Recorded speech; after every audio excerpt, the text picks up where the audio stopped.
Hey, we're getting ready to go live on 3 different sources here at Lakeview, so it's going to take a minute to get set up. So I'm here prepping with a little Jeremy Camp, keeping me in the moment. Looking forward to the new capabilities that we have to simultaneously broadcast on all of our different venues. So that would include Lakeview Community Church, our website, Faith Light, our YouTube channel, and eventually, hopefully, connecting with our Southern Command Post at the Epicenter to do that as well. So you're going to have 4 different venues to listen to our sermon. We know that some people don't have Facebook. So they'll be able to listen live to us on our YouTube channel or on our website or via the Epicenter. It also increases those who are at the Epicenter's ability to listen to us right from there. So we're thankful for Timothy and Anthony who made this thing all possible. Glad for the moment that we're in, even though we don't necessarily appreciate how and why we're in that moment. I know it's been a tough week. We look forward to addressing that in just a couple minutes, as soon as we've connected. Hey, good evening. This is Pastor Andy down at the Southern Command Center of my home. So we have a Northern Command Center at Lakeview Community Church. We have a Southern Command Center 1 at the Epicenter in Faulkner, both of which are closed at the moment due to this coronavirus. But I am at the Southern Command Center 2, which happens to be my home. We brought with us some green screen technology, so we get to do probably some unique things that other people aren't getting an opportunity to do.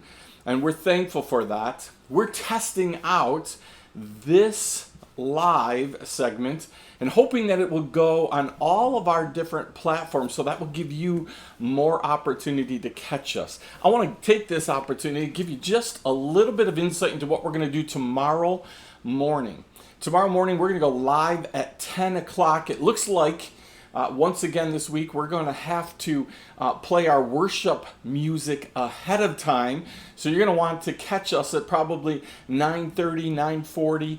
And Donna's prepared some music to get you ready so that when at 10 o'clock happens, we're going to be able to go live to you. And we're excited because we know that no virus has the power or the ability to stop that which Jesus did at Easter.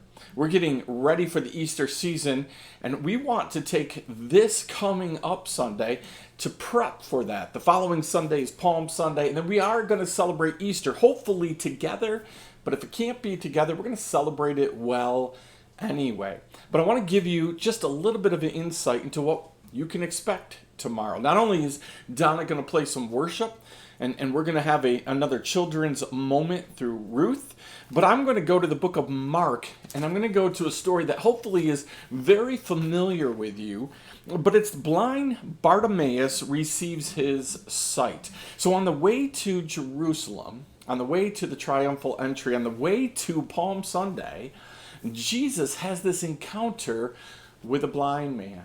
And he does a couple unique things. But the thing that I want to prep you for right now is the question that Jesus asks him. He asks him, "What do you want me to do for you?" It's a question that Jesus asks you and I even today. What do you want me to do for you, Andy? What do you want me to do for you, whoever? Put your name in that blank. Now, you know, a lot of times, in times like this, we think it's a pretty much a no-brainer. It's a pretty easy answer. That what I want you to do for me, God, what I want you to do for me, Jesus, is to take away this virus, to get things back to normalcy. My second question that I want to deal with tomorrow and go a little more in depth would be this. Do you think that God wants you and I to get back to the state of normalcy that we had before this virus? Is there something that God wants changed? And so he's put basically the whole world on pause, has their attention, and is attempting to tell them something. So I want you to spend just a little bit of time tonight or even tomorrow morning if you see this then. And I want you to think about that question. What do you want me to do for you? And then I want you to think about the other side of that, which is what might it be that God would want to change about our previous norm?